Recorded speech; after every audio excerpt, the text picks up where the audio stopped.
Hola, buenas noches. Bueno, acá estamos otra vez. Vamos a seguir hablando sobre el tema de la muerte.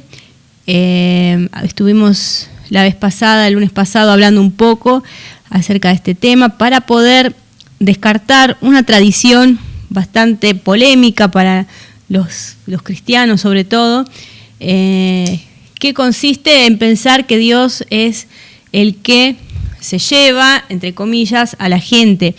Es una expresión común lo que se dice, pero si uno la piensa bien, parece un eufemismo, ¿no es cierto? Un eufemismo que pareciera querer declarar en forma bonita que Dios mata a la gente.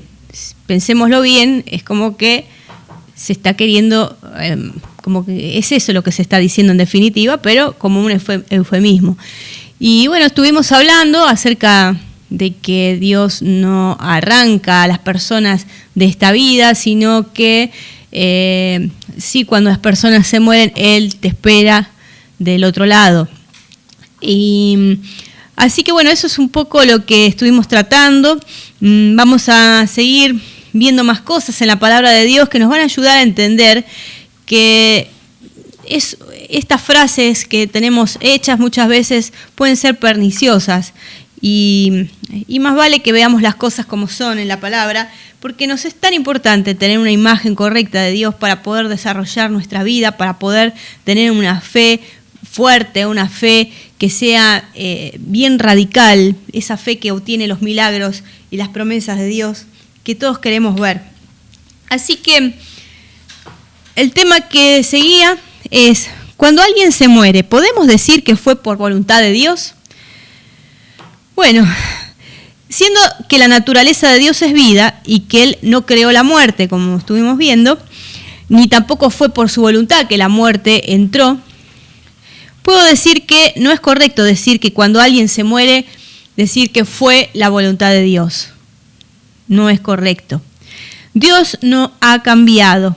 En Él dice la palabra de Dios que no hay sombra de variación. Así que hizo todo para traernos vida. Y Él mismo la vida. Así que una misma fuente no puede dar agua dulce y amarga a la vez. Así que tengamos en cuenta que Dios se presentó como un Padre para nosotros por medio de Jesús. ¿No es cierto? Él fue bien claro. Jesús siempre lo presentó a Dios como el Padre. Y esa fue la voluntad de Dios, que nosotros lo conozcamos como un Padre. Tengo que limpiar mis anteojos. Ahí está. Así que esa es la imagen que nosotros que tenemos que tener. Y ningún padre, y si hay padres que me están escuchando, sabrá que ningún padre que sea normal estaría contento con la muerte de un hijo, ¿verdad? Entonces, ¿cómo podemos decir que Dios, el Padre, va a querer arrancarle la vida a alguno de sus hijos? Es todo un tema. Y bueno, aunque Dios es eterno, porque bueno, está bien, un padre terrenal es como que perdería a su hijo si el hijo se muere, no es todo un tema. Pero Dios, siendo que es eterno y que sabe que cuando un hijo muere es una cosa temporal, porque en algún momento va a ser resucitado, ¿no? Y entonces va a volver a estar otra vez vivo y todo eso, ¿no? A pesar de eso, a Dios le cuesta, le duele que se le muera un hijo, porque Él es eso, es un padre, y un hijo, aunque haya muchos, siempre es mi hijo, no te vas a olvidar de él. Entonces, bueno, en otro orden de cosas, ¿no? Teniendo en cuenta que cuando uno se muere se termina todo trabajo en esta tierra, toda cosa que hayas iniciado, todo proyecto, todo lo que estaba llevando adelante, se termina, ¿no? Y no sabemos si alguien lo va a seguir, si alguien lo va a distorsionar, qué va a pasar después con tu proyecto, con lo que hayas comenzado a hacer. No lo sabemos. Eso por un lado. Y por otro lado, que todo el tiempo que le costó a Dios que una persona esté preparada, ¿no? Ese tiempo de aprendizaje, ese tiempo que te llevó ser lo que sos, ¿no? No sé, yo de aquí, de 20 años atrás a ahora, reconozco haber cambiado un montón de cosas, haber sido transformada en un montón de otras, ¿no? Hay un gran trabajo de Dios en mí y de mí en Dios, ¿no? Y de repente alguien que ya estaba así, que ya podía estar trabajando, que ya estaba, que tenía una fe firme, ¡tac!, se va. Es como que es todo un tema. Y entonces, vamos a ver un versículo muy interesante, que está en Salmo 116:15. Con este versículo hay gente que ha llegado a decir, Salmo 116:15, estimada es a los ojos.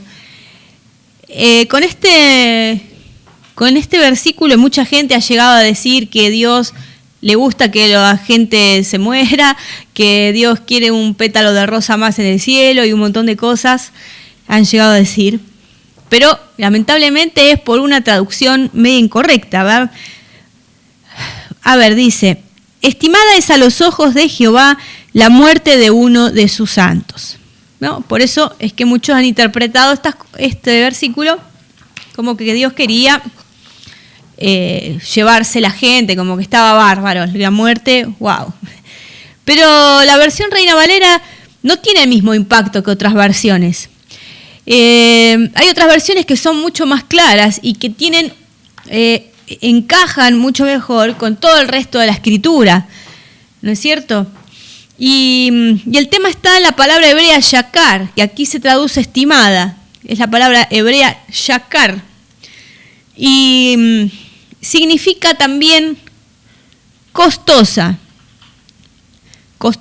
y preciosa a nivel de costoso, ¿no es cierto? Algo que tiene mucho valor. Entonces, la Biblia, por ejemplo, la Biblia Dios habla hoy, tiene una traducción bastante más clara. Dice: mucho le cuesta al Señor ver morir a los que le aman. Esto es mucho mejor, esto se entiende más claro y tiene que ver con todo el resto de la Escritura, porque sabemos que Dios es vida, sabemos que Dios es luz, que no hay tinieblas en Él. Vimos el otro día que el imperio de la muerte lo tenía el diablo, que era un enemigo. Entonces, ¿cómo Dios va a querer que los santos se mueran, que sus hijos se mueran? No, acá está mucho más claro y encaja mucho mejor con el resto de la Escritura. Dice: mucho le cuesta al Señor ver morir a los que le aman. La Biblia de Jerusalén lo traduce así: mucho cuesta a los ojos de Yahvé la muerte de los que le aman. Yahvé es otro de los nombres que se le da a Dios en las traducciones bíblicas. Así que mucho le cuesta a los ojos de Yahvé la muerte de los que le aman. También. El libro del pueblo de Dios, una Biblia, otra traducción, traduce: qué penosa es para el Señor la muerte de sus amigos, ¿no? Ahora sí, Dios nos aprecia, Dios ama a sus hijos, nos quiere de verdad. Ha estado caminando con cada creyente, ¿no? Él tiene esa omnipotencia, puede estar con cada uno de nosotros, nos conoce íntimamente, y de repente que se le apague uno de nosotros, le cuesta. Él no quiere que te mueras. Así que Él, nos valora, ¿no? Y podríamos comprobar en la Escritura más cosas para ver que esto es verdad. Pensemos lo siguiente: ¿cuándo fue la única vez en que Jesucristo lloró? Tal vez se acuerden. Está en Juan 11, 34 al 36. Ahí vamos a ver cuándo fue la única vez que tenemos así bien escrito: y Jesús lloró. Bueno, es durante la muerte de Lázaro, cuando le avisan que muere Lázaro y él va hacia el lugar. Y en el 11:34 al 36 dice, y dijo, ¿dónde le pusisteis? Pregunta Jesús, ¿dónde pusieron el cuerpo de Lázaro? Y le dijeron, Señor, ven y ve. Jesús lloró, sigue diciendo. Dijeron entonces los judíos, mirad cómo le amaba. Así que miren ustedes, lloró cuando a su amigo Lázaro murió. Y eso fue suficiente para que los judíos que estaban allí alrededor pudieran decir y darse cuenta. Y mirá cómo amaba a su amigo. Lo amaba, por eso lloró. Así que ahí está, ¿no? Él se compadece de los familiares que sufren, se compadecía de la familia, ¿no? De María, Marta, que estaban ahí llorando, se compadeció de toda la situación y amaba a su amigo y lloró. Él le cuesta, ¿no? Ahí tenés, le cuesta ver morir a los que le aman. Y mirá que Jesús después lo resucitó, él sabía lo que iba a hacer y todo eso, pero la situación fue dolorosa, ¿no es cierto? Y bueno, entonces ahí tenemos que ver, porque Jesús no nos mostró un Dios que mata gente, al contrario, no nos mostró, o bien como les decía al principio, se la lleva, ¿no? Ese eufemismo, se la lleva y deja al padre sin el hijo, ¿no? Deja a una madre sin su hijo, deja al hijo sin la madre. ¿Por qué? Porque se le ocurrió llevarse. No es así.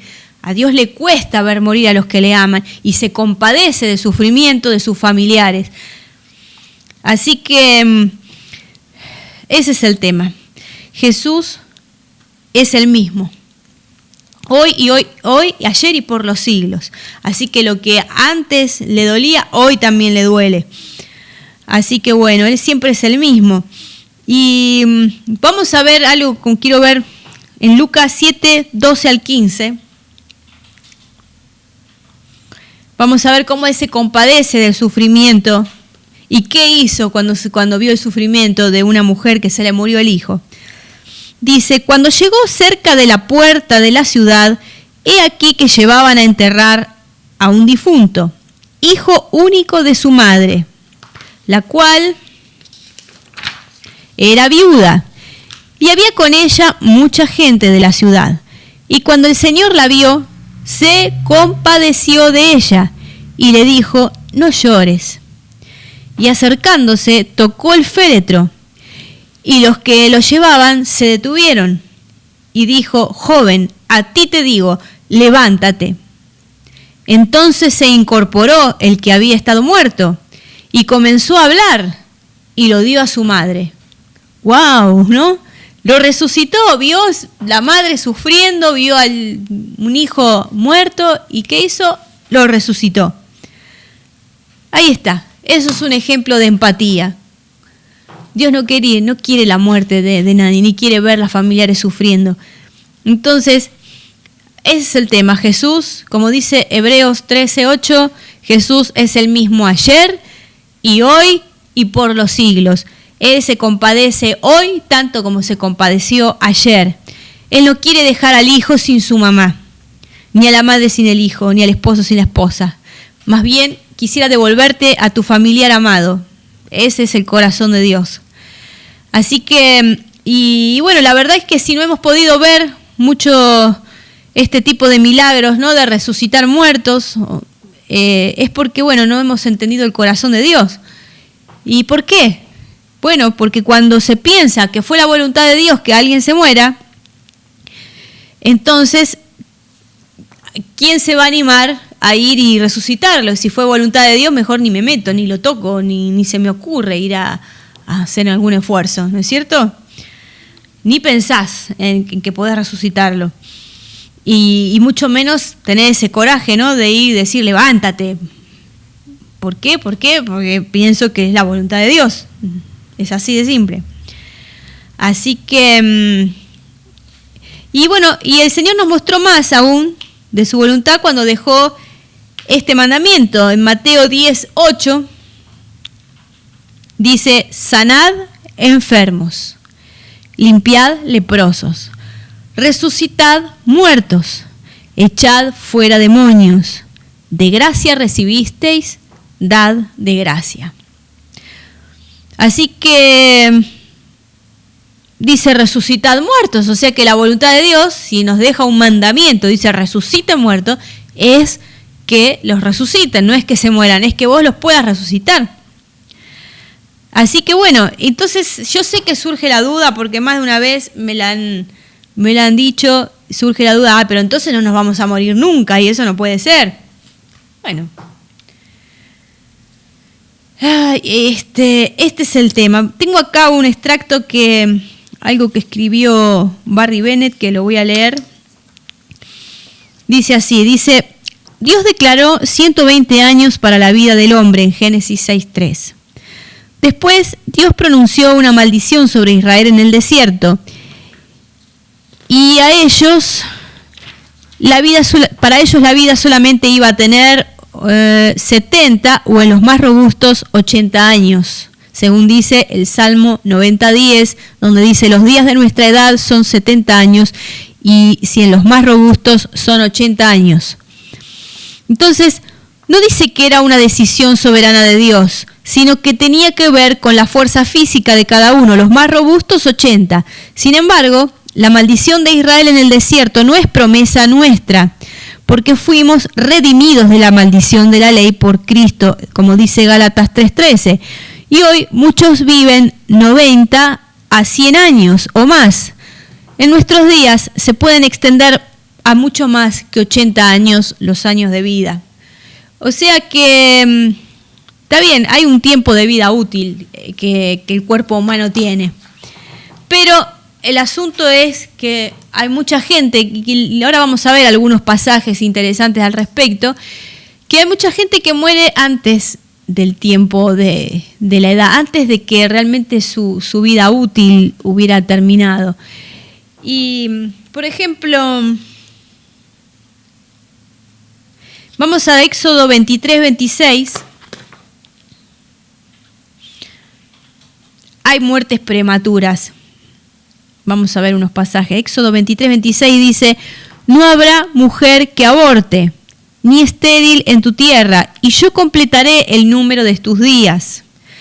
O sea que no iban a morir antes de cumplir ese tiempo de vida útil que sus cuerpos tenían. Vamos a Isaías 65, 19 y 20. Dice, y me alegraré con Jerusalén y me gozaré con mi pueblo, y nunca más se oirán en ella voz de lloro ni voz de clamor. No habrá más allí niño que muera de pocos días, ni viejo que sus días no cumpla, porque el niño morirá de 100 años y el pecador de 100 años será maldito. Así que esta profecía del milenio nos muestra que en ese tiempo, en el tiempo del milenio, no veremos como hoy vemos morir a gente antes de cumplir con un término coherente de sus vidas, un término de vida útil, ¿no? que se pueda cumplir por completo. Así que bueno, nuestros cuerpos, como hemos visto tiempo atrás, fueron afectados por el pecado original y estamos esperando que Cristo vuelva, ¿no? para ser redimidos en esa área, en el área física. Así que nuestros cuerpos tienen un tiempo de vida útil a causa del envejecimiento. Así que bueno, y la enfermedad no debería ser un problema para el cristiano, porque Cristo llevó en la cruz las enfermedades junto con los pecados. Pero bueno, si bien ese es tema para otro estudio, a lo que voy es que está disponible morir de viejo hoy, como pasó con Job, como pasó con Abraham, con Isaac, con David, y tantos otros de los cuales se dice que murieron en buena vejez y llenos de días. Así que está disponible, podemos creerlo. Y nosotros estamos, y además que nosotros en este pacto estamos en un mucho mejor estado que Abraham, que David, que Job. Estamos mucho mejor. Entonces podemos tomar estas promesas, estas cosas y vivir una vida abundante en todo sentido, inclusive físico. Así que también hay un versículo donde Pablo reprende a los corintios porque estaban muriendo antes de tiempo, no los felicitaba, les decía qué lindo, qué bueno, que Dios se los lleva todo. No estaba diciendo eso.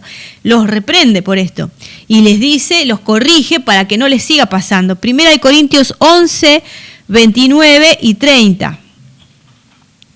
Dice: porque el que come y bebe indignamente sin discernir el cuerpo del Señor, juicio come y bebe para sí. Por lo cual hay muchos enfermos y muchos debilitados entre vosotros, y muchos duermen. Fíjense, por favor, ¿no? Que ellos no dice que murieron por voluntad de Dios. Dice que hay algo que están haciendo mal, ¿no? En este caso estaban tomando mal el tema de la Santa Cena. Y Pablo los está corrigiendo. ¿Para qué?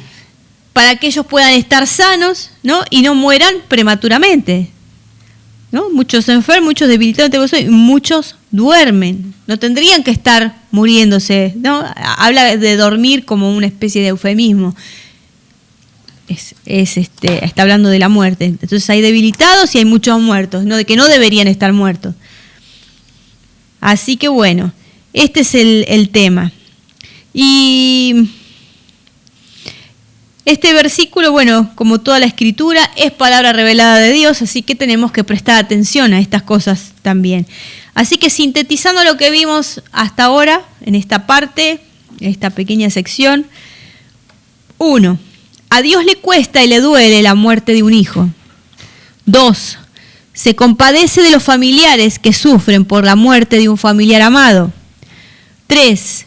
La Biblia habla de un promedio de vida normal para nuestros cuerpos físicos, y Dios no desea que ninguno se muera antes.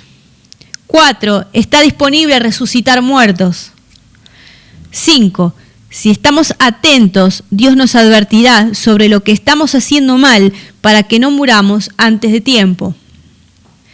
Ahora vamos a la cuarta parte, cuarta pregunta que trata el estudio, como dijimos el primer día. La cuarta es: ¿qué problema hay con sostener que Dios es quien se lleva a la gente por su voluntad? Bueno, yo he tenido oportunidad de tratar con varias personas que creen que es Dios quien permitió o quien les llevó o les sacó de al lado a sus seres amados, esposos, madres, cosas por el estilo. Y ellos tienen una cantidad de sentimientos adversos en su corazón en contra de Dios, porque por un lado, tienen ese respeto reverente por Dios, pero por otro lado tienen como como un sentimiento de bronca, pero que es como endógeno, está adentro, o sea, que no lo pueden ni expresar, porque para colmo, si ellos expresan esa bronca que quedó adentro, esa impotencia, ¿no? Es más que nada es una impotencia, porque contra un ser divino tan grande y qué sé yo, que se impone así, llevándose su familiar, una cosa así, es como un sentimiento de impotencia fuerte adentro. Y al no poder resolver esto y no poder decirlo siquiera, porque imagínate si se ponen a quejar, porque Dios, qué sé yo, ay, qué poco espiritual que sos, cómo te estás quejando de que la voluntad de Dios tenés que entender, qué sé yo.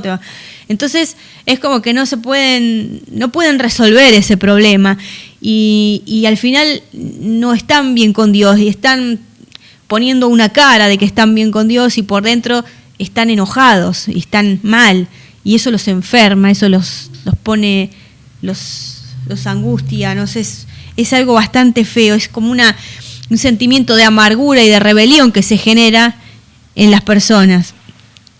Y a la larga o a la corta, eso no trae más que un alejamiento de Dios.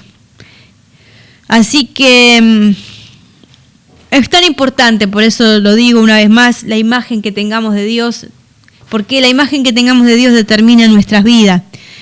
Y si la imagen que te enseñaron de Dios no te trae verdadera libertad, sino que te ata de alguna manera, entonces no es verdad.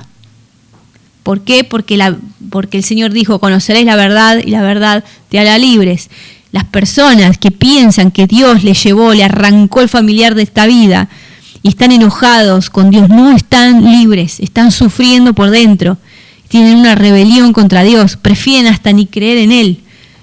Y muchos que están como amargados y cerrados, tratando de demostrar que está todo bien y por dentro están tristes o están amargados. Entonces no son libres. ¿Por qué? Porque toda esta tradición los ha atado. Una imagen incorrecta de Dios los tiene atados. No son libres. ¿Por qué? Pero porque no es verdad. Es eso. Así que en otro orden de cosas, si te inclinas a la tradición de que la gente muere por voluntad de Dios, dejarás anulada en tu vida y en la vida de otros la posibilidad de resucitar un muerto. Te faltará certeza para ministrar a un enfermo terminal, inclusive, porque vas a pensar, lo vas a ver y vas a decir, ay, pero tal vez Dios está queriendo que se muera, por eso llegó a su día final. Entonces vas a ir y yo le oro por las dudas. Por las dudas no se ora, porque por las dudas no se cree. Yo tengo que tener mi convicción, la certeza completa de que Dios quiere que esa persona se levante de su lecho de muerte, que se levante de su lecho de agonía y que sea sanado. Yo tengo que tener una convicción, no se ora por las dudas, se ora por convicción. Entonces, ves cómo te coarta lo que no es verdad, cómo te pone límites y no te deja ministrar, no te deja, te cierra la posibilidad de ver milagros. Así que bueno, ahí está el tema. Si pensamos que Dios es quien se lleva a la gente, ¿no? Y sabemos que esto es poéticamente hablando, ¿no? Porque es decir, Dios mata a las personas, así para hablar sin adornos. Nunca te vas a atrever a decir levántate y anda, ni para probarlo, porque la verdad, ¿de qué es? ¿Cómo viene la mano? Si total, era la voluntad de Dios, vas a decir. Nunca te vas a atrever. Así que ese es el tema. La tradición, que son costumbres transmitidas, no te permitirán creer para ver la gloria de Dios. La única forma de ver las cosas sobrenaturales de Dios en esta vida consiste en conocer el corazón de Dios a través de su palabra, creer lo que dice Dios sin importar el testimonio de los sentidos y accionar con certeza de acuerdo a ello. Así que hasta aquí tenemos que una imagen correcta de Dios te librará y te reconciliará con Dios, sanará tu alma y podrá ser una herramienta útil en sus manos para liberar el poder de Dios y ver su gloria y manifestaciones sobrenaturales. Y hay una reflexión de T.L. Osborne que me gustaría acá leer. Dice: Dios no encuentra placer en la muerte del que muere. Él solo recibe placer cuando te acercas a Él y puede así depositar sus bendiciones sobre ti. Amigo, Él te ama y se interesa por ti, pero solo podrá llegarse a ti si crees en Él. Así que desechemos esta tradición de que Dios es el que se lleva o mata a la gente, porque realmente es una tradición muy perniciosa, por medio de la cual vas a tener una imagen incorrecta de Dios, porque que Él es vida, no tiene nada que ver con estas cosas. Y vamos a abrir acá un pequeño temita más, ¿no? ¿Por qué en el Antiguo Testamento dice que Dios mataba a la gente? ¿No? Puede surgir esa pregunta. Bueno, vamos a ver una cosita. En el Antiguo Testamento Dios se da a conocer por medio de 7 nombres, que estos 7 nombres tienen que ver con características de Dios mismo. Uno es Jehová Shammah, que quiere decir el Señor quien está presente. Está nombrado en Ezequiel 48:35. Después, segundo nombre, Jehová Shalom, que quiere decir el Señor es paz. Jueces 6:24. 3. Jehová Roí, el Señor es mi pastor. Salmo 23, 1. 4. Jehová Jireh, el Señor ve o proveerá. Génesis 22, 14. 5. Jehová Nisi, el Señor es mi estandarte o mi victoria. Éxodo 17, 8 al 15. 6. Jehová Sidkenu, el Señor es nuestra justicia. Jeremías 23, 6. 7. Jehová Rafa, el Señor mi sanador. Éxodo 15, 26. Entonces acá hay varios nombres, son todos nombres positivos, son todos nombres re buenos. Si ustedes se fijan, uno es el Señor es quien está, el Señor es paz, mi pastor, el que provee, mi victoria, mi justicia, mi sanador. Todos esos, con esos nombres Dios quiso que se lo conocieran. Jamás se lo identificó con alguno de sus nombres como el devorador o el destructor. No hay ningún nombre que defina a Dios o el carácter de Dios con esas palabras. Así que creo que esto debiera llamar nuestra atención, porque sin embargo sí se identifica con las características que nosotros pudimos ver en Jesús. Nosotros vimos en Jesús todas estas características, ¿no? Era el justo, paz, ¿no? Mi pastor, el Señor es mi pastor, el proveedor, mi victoria, todas esas cosas, el sanador, justicia, todas esas eran características con las cuales Dios se pudo mostrar también a través de Jesucristo. Pero nunca se llamó el destructor, el matador, el devorador o cosas por el estilo, el Señor. Entonces no se identificó, se autoidentificó, ni se presentó con nombres por el estilo. Y bueno, siendo que Jesús también pudo mostrar y demostrar todas esas características de Dios, siendo que sabemos que Jesús dijo que el que me ha visto a mí ha visto al Padre, sabemos que Dios tiene todas esas características. Jesús también dijo en Juan 10:10, el ladrón no viene sino para hurtar, matar y destruir, ¿no? ¿Y en qué contexto se halla este pasaje? Bueno, este pasaje se refiere a fariseos que llevaban adelante la obra. ¿La obra de quién? Vamos a Juan 8:44 y vamos a ver, ¿no? Porque en Juan hay como 3 capítulos enteros donde se está hablando de las discusiones que Jesús tenía con los fariseos. Y todos esos capítulos son muy consecutivos, están todos relacionados.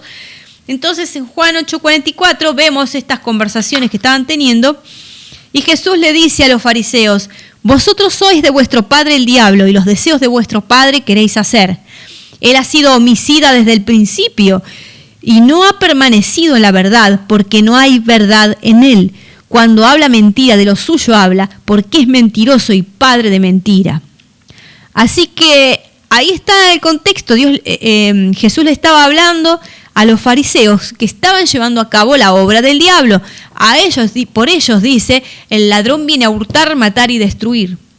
Eran hombres que estaban llevando adelante la obra del diablo. Así que, y es interesante porque dice que ha sido homicida desde el principio. Así que, qué contraste, ¿no? Porque Jesús vino a traer vida y vida en abundancia, dice Juan 10:10 después. Y es un gran contraste. Aparte acá dice homicida desde el principio, o sea que en el Antiguo Testamento, ¿quién era? ¿De dónde venía la muerte? Si el homicida desde el principio era el diablo. Por eso, bueno, no es tan descabellado pensar que el Antiguo Testamento no representa una revelación más acabada acerca de Dios, ¿no es cierto? Por la personalidad de Dios, como dijimos en clases anteriores, en el Antiguo Testamento podemos ver 2 características esenciales de Dios, que son la justicia y la santidad de Dios. Él se mostró así, ¿no? Porque tenía que llevar adelante, tenía que hacer cumplir la ley a los judíos, como tenía que guiarlos hasta que viniera Jesucristo, ¿no es cierto? Bueno, entonces, pero es en Jesús en quien realmente Dios se dio a conocer. Veamos Juan 1:18. Dice: a Dios nadie le vio jamás. El unigénito Hijo que está en el seno del Padre, Él le ha dado a conocer. Así que nosotros conocemos a Dios por medio del Hijo. Él nos dio la imagen más acabada de Dios que nosotros podamos conocer. Jesucristo fue la imagen misma de su sustancia. Así que cualquiera que haya visto a Cristo, ha visto al Padre. Y teniendo en cuenta estas palabras de Jesús, observemos que Jesús nunca mató a nadie, nunca enfermó a nadie. Por el contrario, Él dio lo que realmente Él mismo es. Él es vida y dio vida. Jesús es el pan de vida, dice Juan 6:48. Dice: las palabras de Dios son vida, dice Juan 6:63. El Espíritu de Dios es como ríos de agua viva, Juan 7:38 y 39. Dios es vida y da vida, lo dice por todos lados.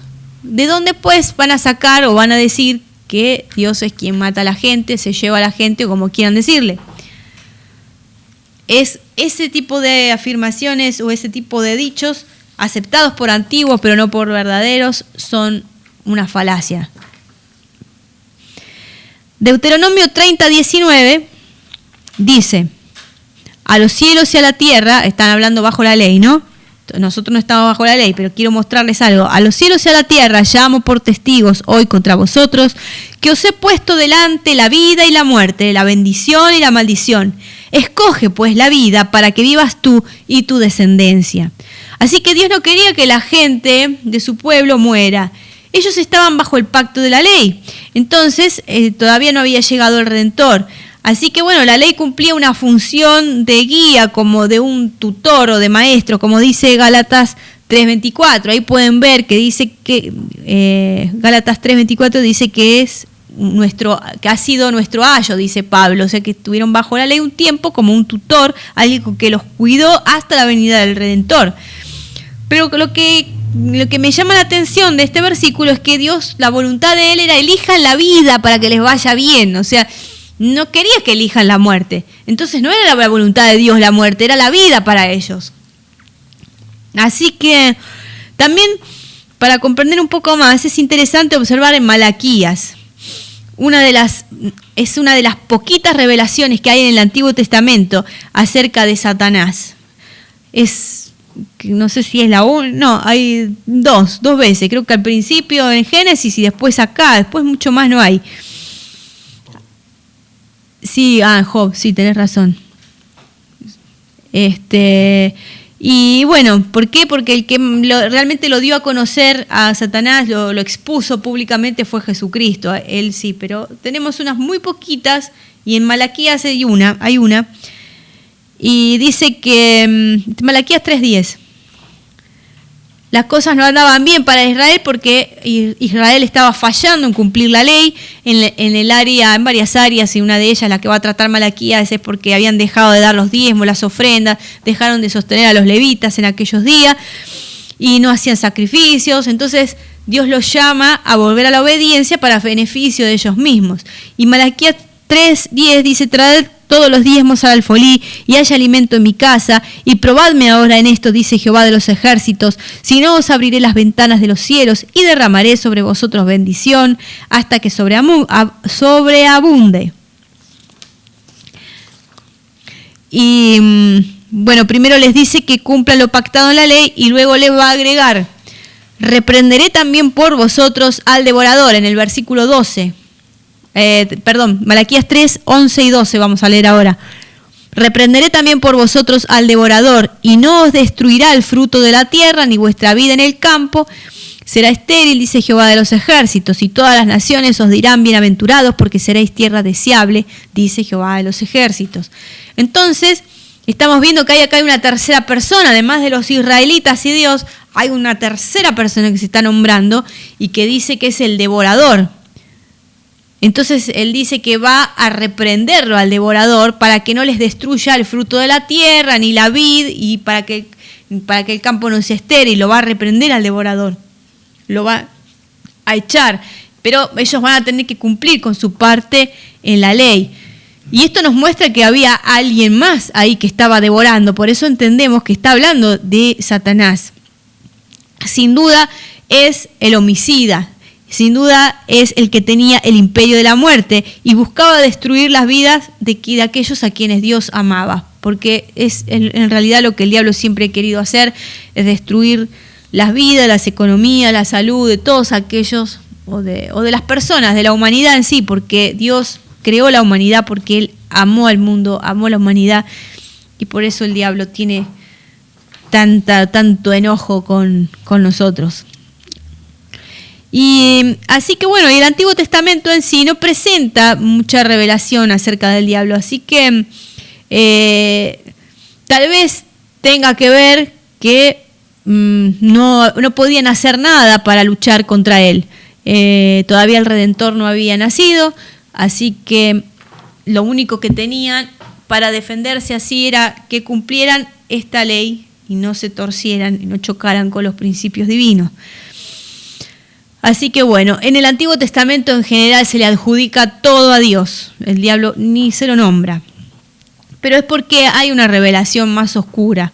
Por eso nosotros tenemos, como dije en un principio, tenemos que entender el Antiguo Testamento a la luz del Nuevo y no tratar de entender al Nuevo Testamento a la luz del Viejo, porque vamos para atrás.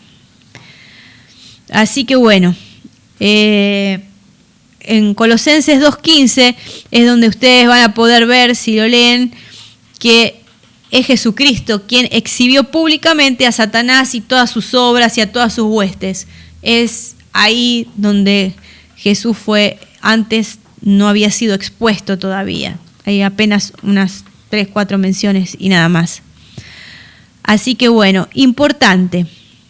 La persona de Dios en el Antiguo Testamento debe ser entendida a la revelación mayor que nos da el Nuevo Testamento a través de Jesús y no tratar de entender el Nuevo Testamento a la luz a la oscuridad del Antiguo Testamento. Sintetizando todo lo que vimos hasta acá y ya terminamos, los nombres redentores de Dios se identifican con la imagen que Cristo nos dejó de Dios al caminar en la tierra. Algo digno de observar, punto 2, el diablo ha sido el homicida desde el principio. 3, prácticamente no hay revelación acerca del diablo en el Antiguo Testamento, tal vez porque no estaba disponible todavía el poder para vencerlo, porque Jesús no había venido. Y 4, cumplir la ley constituye una protección contra el diablo en la vida de los judíos en el Antiguo Testamento. Así que bueno, hasta aquí finalizamos hoy. Espero que puedan ver esta enseñanza y meditar en esto para poder descartar esta tradición que realmente mina mucho la fe de las personas y que puedan tener la certeza de que Dios nos respalda en todo y que quiere que vivamos. Y que cuando ves un enfermo tenés la seguridad, la certeza de que Dios no quiere que se muera, Dios quiere que lo levantes. Él nos invistió de su poder y su autoridad para dar vida a los muertos. Él es vida, Él es luz. Así que ojalá pueda ser una revelación esto en tu corazón y puedas confiar totalmente en tu Señor. Así que bueno, vamos a orar. Señor, te doy gracias, Padre, por tu amor tan grande sobre todos nosotros. Gracias porque sabemos que te cuesta vernos morir y por más que sepas que nos vas a volver a ver pronto, son hijos amados que veías caminar todo el tiempo en la tierra y de repente es como que dejan de estar y no es algo que te agrade, es algo que te duele, como cualquier padre le dolería dejar de ver a su hijo. Así que gracias, Señor, porque vos nos diste la vida y porque por medio de Jesús podemos impartir esa vida a otros. Señor, que haya cada vez más hermanos y hermanas en Cristo que puedan manifestar tu poder de resucitar muertos, tanto como de sanar. Sabemos que es tu voluntad, Señor, que esto suceda, que tu poder se manifieste y que las personas, como en los tiempos de Jesús y en los tiempos de los apóstoles, se sorprendan por tu poder y puedan decir que vos estás vivo, porque tu poder todavía funciona, todavía está presente y lo haces a través de nosotros, tus hijos. Gracias, Señor, porque se levanten cada vez más obreros para la mies, pero no obreros de palabras solamente, sino obreros de poder, que puedan traer esa salida, esa solución para el sufrimiento de la humanidad, porque sabemos que esa era tu voluntad. Gracias, Señor, te adoramos, Padre, te bendecimos y te alabamos, porque son grandes y maravillosas tus obras. Señor, gracias por tu amor, gracias por tu confianza en cada uno de nosotros. Y gracias por una revelación más profunda en el conocimiento de vos y de nuestro Señor Jesucristo. Gracias, Señor, por todo esto. Te damos en el nombre de Jesús. Amén. Así que bueno, nos estamos viendo el lunes que viene a las 20. Y si tienen alguna duda o quieren escribir algo, ya saben que tenemos nuestro mail, contacto@revoluciondefe.com. Bueno, buenas. Que la pasen lindo. Hasta el lunes.